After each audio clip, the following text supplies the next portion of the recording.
Salut à tous. Aujourd'hui dans cette vidéo, je vais vous présenter mon nouveau téléphone portable, le Xiaomi Redmi 9, que voici. Donc voici l'emballage. Ce téléphone est livré avec un chargeur en USB-C, avec la garantie, la notice, un éjecteur de carte SIM car il possède deux emplacements pour des cartes SIM et un emplacement pour une carte SD. Vous l'aurez compris, la batterie n'est pas amovible. Il possède aussi une coque transparente ainsi que sur l'écran une vitre Gorilla Glass 3 qui permet de paqueter son téléphone facilement. Maintenant, par rapport aux caractéristiques techniques, il a un processeur G80, il possède 4 Go de RAM et 64 Go de mémoire, ou de ROM si vous préférez. Il possède la NFC, qui est donc basée sur le Bluetooth et qui permet un transfert de données entre des téléphones, ou même ça peut permettre de connaître le temps d'attente à un arrêt de bus. Il possède aussi un port infrarouge qui permet entre autres de changer de chaîne sur une télé. C'est pas forcément absolument nécessaire, mais des fois c'est bien utile.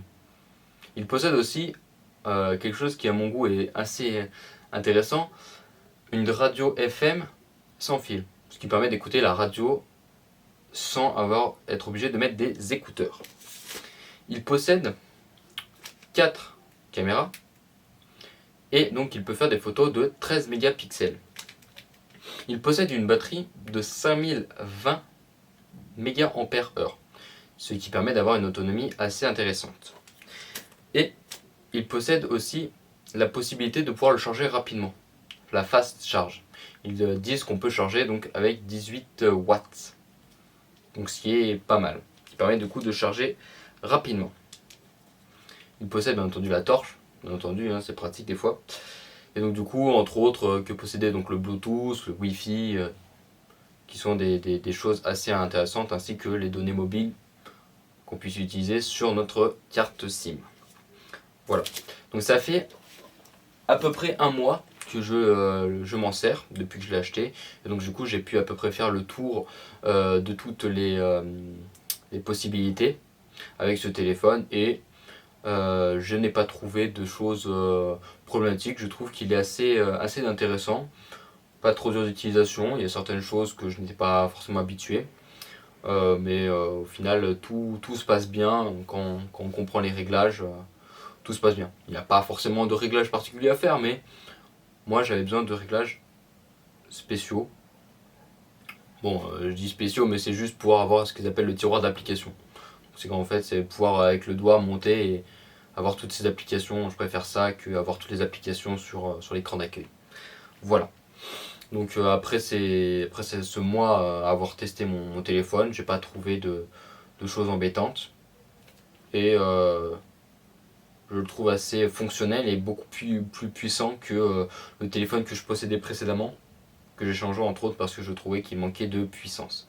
Donc avec celui-là, je suis satisfait. Donc j'espère que cette présentation vous aura plu. Je vais vous mettre en description des caractéristiques que j'aurais pu oublier de vous dire, ainsi qu'un lien vers le fabricant. Parlons-en.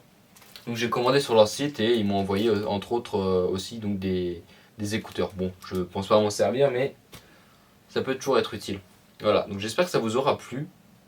Et puis si vous avez besoin de savoir d'autres choses par rapport à ce produit, vous pouvez donc me mettre des questions en commentaire, ou même bien entendu je vous mettrai le lien du fabricant. Allez sur le lien du fabricant. Voilà. Sur ce, je vous souhaite une bonne journée, une bonne soirée, ou une bonne ce que vous voulez. Et puis on se retrouve à la prochaine pour d'autres vidéos. Au revoir.